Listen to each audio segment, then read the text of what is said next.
Well, guys, it looks like we're here. This is the end of the path Takia-sensei started us on.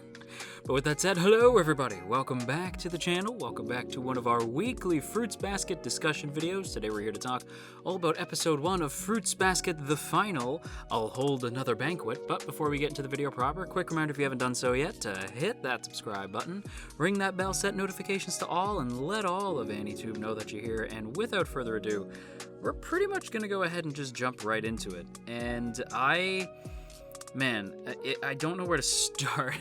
Because this week basically just elaborates on the things that we remember from, like, the finale of Season 2, right? You know what? Here's a good place to start from. I missed you guys. I really missed you guys. Fruits Basket has been a series that I think has impacted me in a way that I wasn't expecting.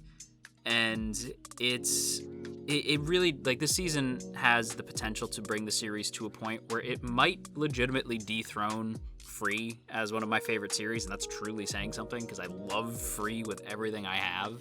But Fruits Basket, I think no matter what happens, it's going to remain in probably the top 5 series of all time for me. Like, this series means so much to me, and I think part of that is just the fact that you guys just welcomed me in with such open arms, and I cannot thank you enough for that. Like, people in this community just welcomed me in, were happy to have me, were happy to have, like, an anime-only's opinion, were happy to not, some people spoiled things for me, but for the most part, people were good about not spoiling the bigger things and, like, other stuff like that, and people were very kind to me, you know? And I'm not gonna lie, the fact that I don't know how many episodes I have until you guys leave makes me kind of sad. I'm gonna miss this show, and I think part of the show is that I'm not only gonna miss this show, but these characters and this fandom, you know, like, it's gonna be hard to let go. But I think one of the elements of Fruits Basket that I find so profound is, like, knowing that you can let go, right? Like, just like you can let go of certain bonds and you can hold on to others. And I think it's one of those things where you learn the lessons and they stick with you even if the people are gone, right? And that's something with Fruits Basket that is going to remain, is a lot of, like, moments and characters and scenes that are just going to kind of stick with me. And I don't mean to ramble right off the top. I mean, you guys know me, it's what I do, but it's just watching this episode, it really hammered home, like, this is it. Like, it's called The Final. You know what I mean? Like, it had to be all dramatic. I'm sure other content creators are going to want to say The Final Season, but I'm like, no. Fruits Basket, The Final. It's just so, like, ooh, I like it. I had to go ASMR on your ass just to say The Final, you know? Like, it's just fun. But it's perfect because The Final is what this is. This is it. This is the last season.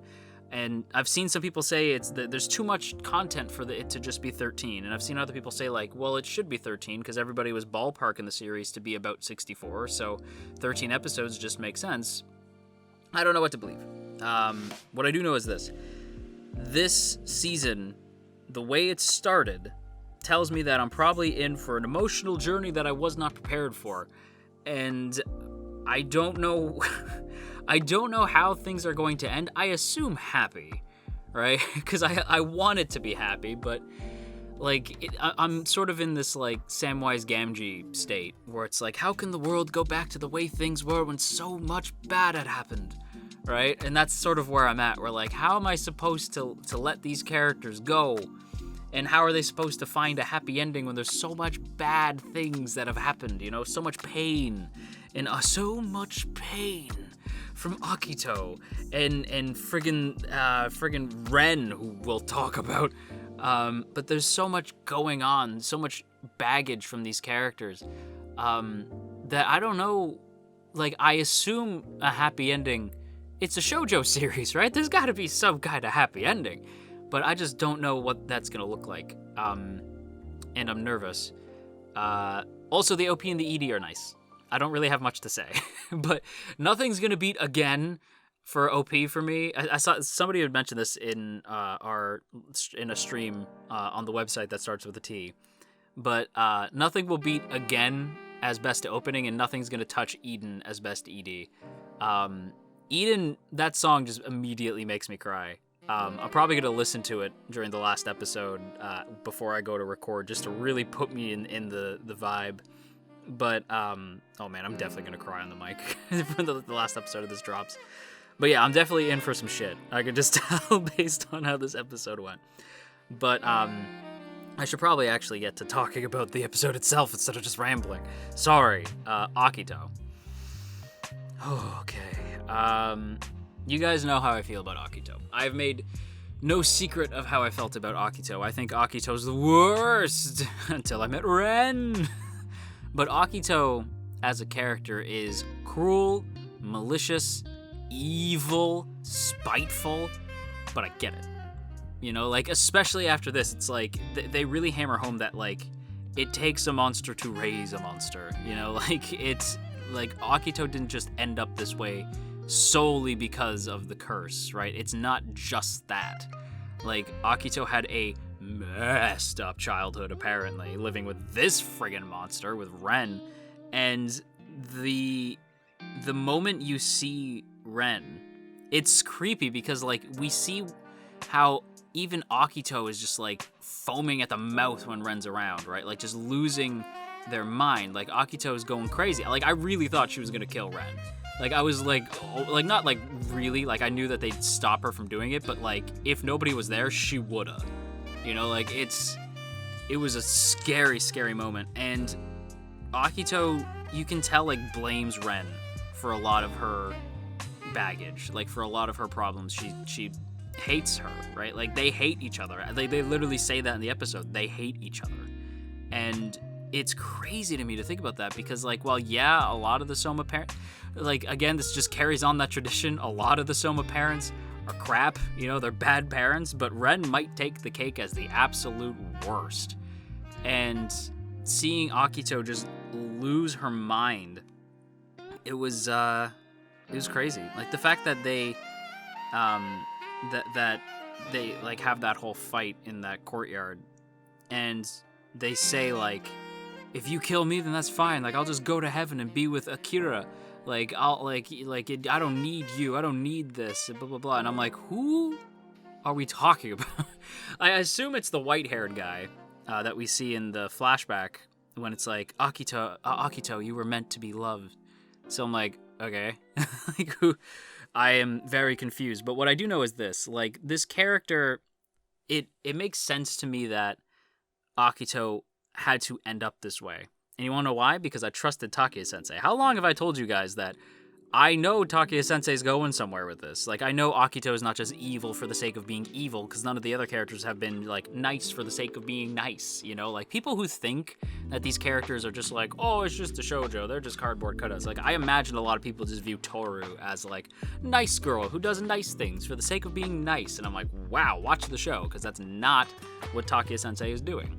Right? Like, this is a series where each of the characters has a legitimate reason for acting and behaving the way that they are.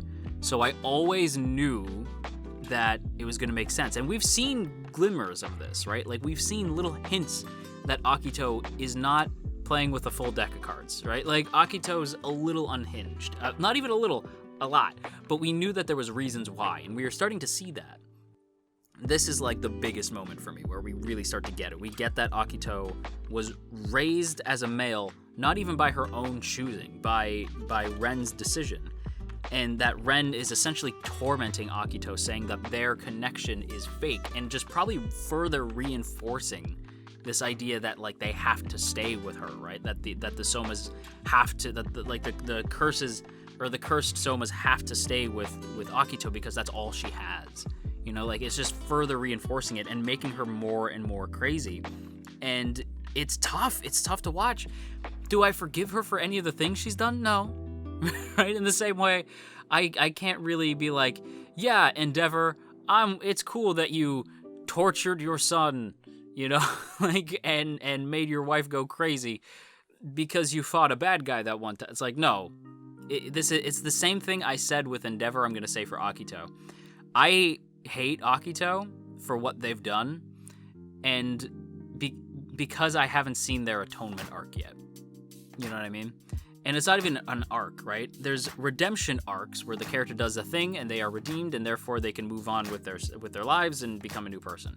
Atonement doesn't work that way. Atonement is something you're going to have to work on for the rest of your days, right? And that's what's happening with Endeavor and My Hero.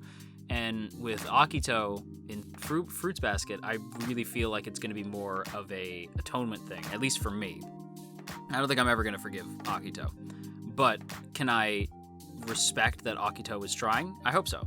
I don't know if we're going to see that, but I do think that we're going to see Akito at least try. I think I would like to see it anyway. Like, I really think we're going to see Akito try to become a better person. Because, again, just my guess on where we're going, and this is an anime-only guess, I assume that everybody is going to rally together to try to to try to save Akito from Ren. Like, people are going to find out that Ren is the crazy one. Or, well, at least Toru's going to figure it out, and then try to figure out, like, how do we organize this so that we can save Akito. Saying it out loud, that's not going to happen. Now that I'm saying it out loud, I feel like that's far-fetched. But, like, it's what I would like. However, here's the thing. Ren, I think, is going to be the catalyst for Akito changing. But I also think they're going to do more damage than good.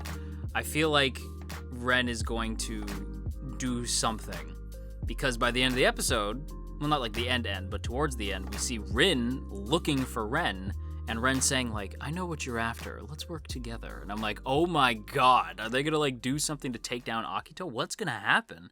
Like, is Ren gonna start coaching Rin on how to, like, get into Akito's head? I don't know what's gonna happen. I feel like the group is going to realize that by separating Ren from Akito, maybe Akito can, like, understand that this is bad. I don't know. I don't know. I expect and I hope that that's where things are gonna go. Because the way that the episode ends with, like, or not ends, but the way that we leave Ren with Rin makes me go, like, okay, well, maybe I'm wrong. Because, again, like, the whole episode, I'm thinking, like, okay, this season is going to be the atonement of Akito, right? Because a lot of people said that in the comments last time. Like, a lot of you guys said, like, I hope you're ready for the Akito redemption arc. So I'm like, okay, so that's a thing, right? So, like, are we actually going to try to redeem Akito? That seems insane to me. And that's why I'm saying I don't think it's redemption. I think it's atonement. And for me, the only way to atone for what Akito's done is to let everybody go. You know, let go of those bonds. But, like, let go of the shackles, not the bonds themselves, just the shackles, right? I've said before that Toru has bonds with people. Like, Toru is connected to these people through their bond, whereas Akito shackles people. You know, like, that's the difference between Akito and Toru. And I think Akito needs to learn how to keep these bonds in the way that Toru does, where the people can go and then come back and it's the same love. You know, it's not like they disappear and then you get angry, like when Akito slaps Kureno later. Like, it has to be this place of, like, it's an unconditional thing. Like, you are always bonded. Even if you go separate ways for a bit, you'll always find your way back to each other and you're always going to be there. Like, that's what I think Akito needs to learn in order for me to consider them redeemed in any sense. I don't even think redemption is possible at this point. She scratched my girl's face until she bled and punched my boy across the mouth. Like, punched him clean across the mouth. Pushed Rin out a window. Mentally tortured Yuki, Kyo, and dozens of Somas, okay? There is no redemption. I'm sorry. There's not, right? There's just not. Is there atonement? Yeah. Do I love when Akito's on screen? Yeah. Like, whenever Akito's on screen, I get hype, because I know something's about to go down, right? Akito, if you guys have seen, if you check out my Annie list in the description, you can see my top 300 characters. Akito is pretty high. Like, really high up there. And people might think, like, that's weird. I thought it was your favorite characters list. It is. Just because I hate a character doesn't mean that I hate them because I think they're poorly written. It means that I love to hate them if they're on that list. You'll notice that Mami from Rent-A-Girlfriend and Rachel from Tower of God are on there too. And Gabby from Attack on Titan's on there. Akito is like, if those three are like those four are like the horsewomen of the apocalypse, right? Those are the horsewomen of the anime apocalypse. Akito from Fruba, Gabby from Titan, Mommy from Rent a Girlfriend, and Rachel from Tower of God. I would love fan art of those four as the horsewomen of the anime apocalypse, of the Anipocalypse. That would be great. But again, do I think there's redemption? No. Do I think there's atonement? Yeah. And I'm very curious what they're going to do. Because to me, the way that this episode sets up the season, it feels like this whole season's going to be about the redemption of Akito and likely saving Kyo from his fate. That's what I assume. I assume that this is going to be all tied, like the redemption of Akito, saving Kyo, and hopefully getting everybody into a happy relationship by the end, because there's a lot of relationships that have been set up that look like they might not work. I swear to God, if Uo and Kureno don't get together, I'm gonna cry. Like, I am gonna get hella emotional if they do not. I will say Kureno, this week, that man broke my heart. Kureno absolutely shattered my heart in ways that I was not prepared for. Kureno, man, like, the fact that he, like, we see him crying again, like, it hit home, like, seeing him cry again, just how emotionally tethered to this character I am. Because again, like, Kureno was introduced so late in the game, right? Like, we didn't really know Kureno like that. And now that he's here, you'd assume that, like, it's too late, dude. Like, we met you by season 2 and, like, later in season 2, so it's like, I don't even care. No! Like, when I see this dude cry, I'm like, Kureno was gonna be okay. Like, you just want to give him a hug, right? It's like, it's gonna be alright, Kureno. But him saying, like, that he can't leave, it's so sad. Like, it's so sad that he just can't let Akito go. You know, like, he can't let her go. Because when he sees her crying, him and we see this echoed by Hattori, that they can't leave a crying Akito alone, right? Like, they feel compelled, right? It's so sad that he feels like he has to put Akito's feelings for him above his own feelings for Uo. And, like, that just, it's so sad. And, like, the echoes and similarities to Toru is crazy, right? Like, the fact that Uotani says, like, I guess I just have a thing for dummies, right? Because she's like, I love you, Toru, right? Because, you know, that's her best friend. And, like, she obviously, it's, like, genuinely, like, a sisterly bond. And she can't help herself. She loves Toru, right? But she also can't help herself. She loves Kureno, right? Like, Uotani just can't seem to get away from dumb people. And by dumb people, I mean people who are just too damn kind.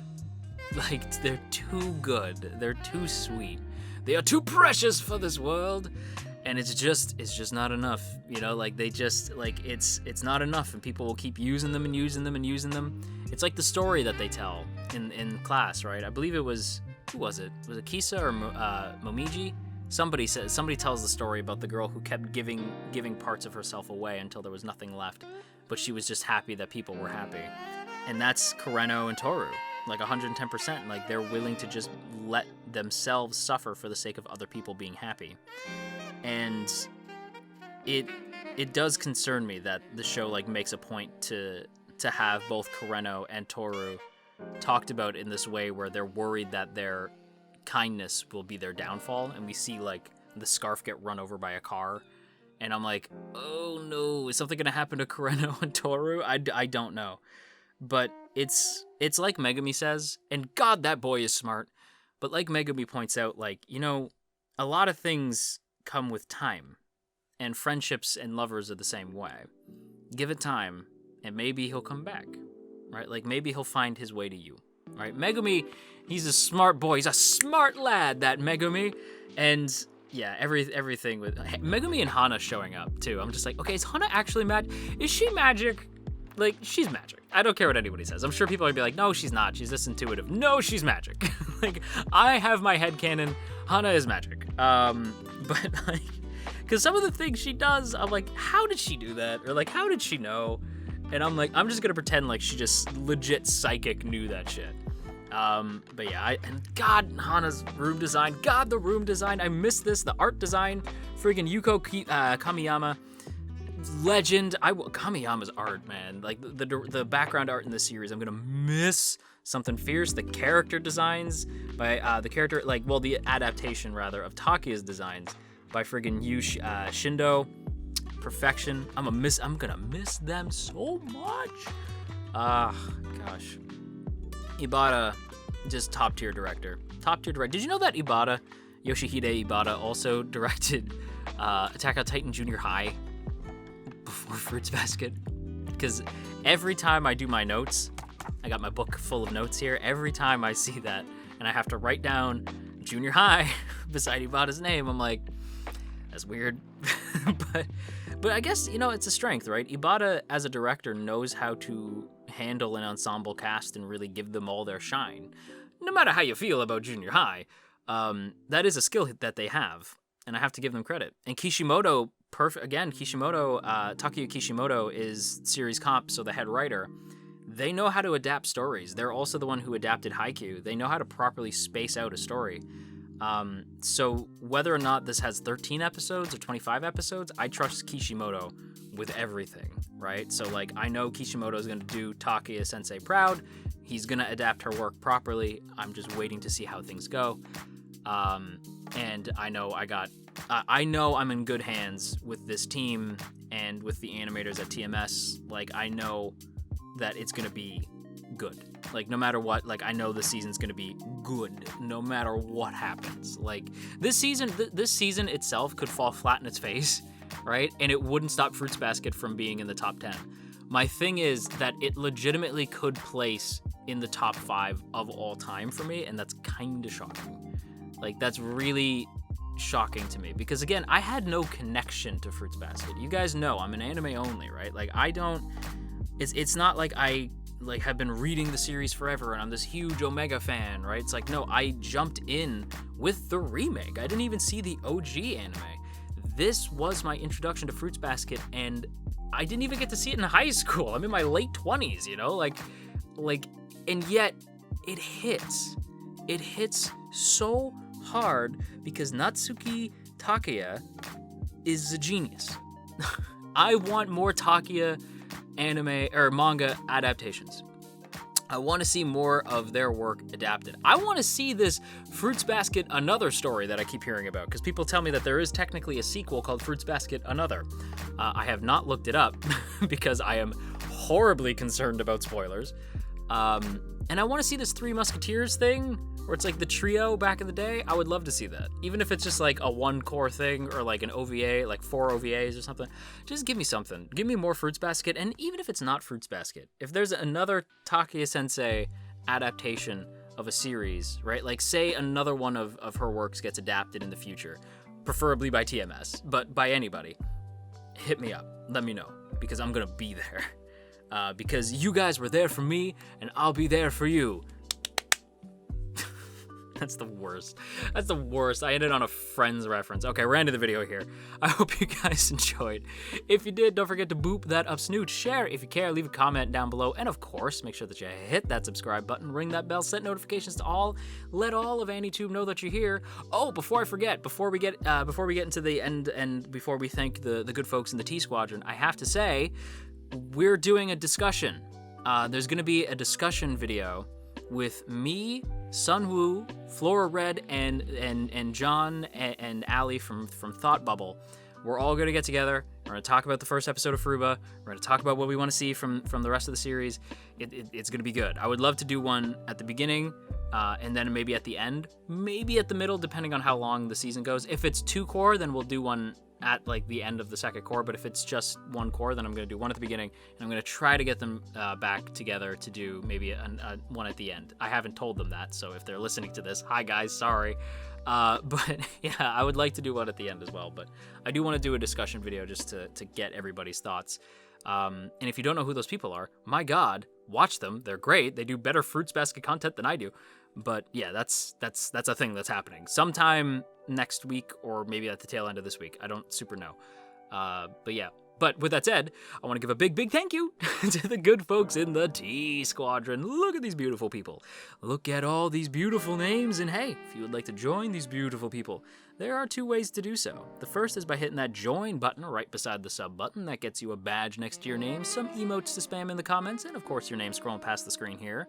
Or you can check out that Patreon link in the description. Either way, it is super appreciated. So once again, a big thank you to the good folks in the T Squadron. And that is pretty much it for me. I don't know how to feel. Right, because it's like I'm excited, but I'm also like nervous because it's like this is the end. This is it, guys. We're in the end game now. Wow, end game. I'm making all the references today. I gotta go before I make any more references and just like explode. So I'm gonna go. Bye.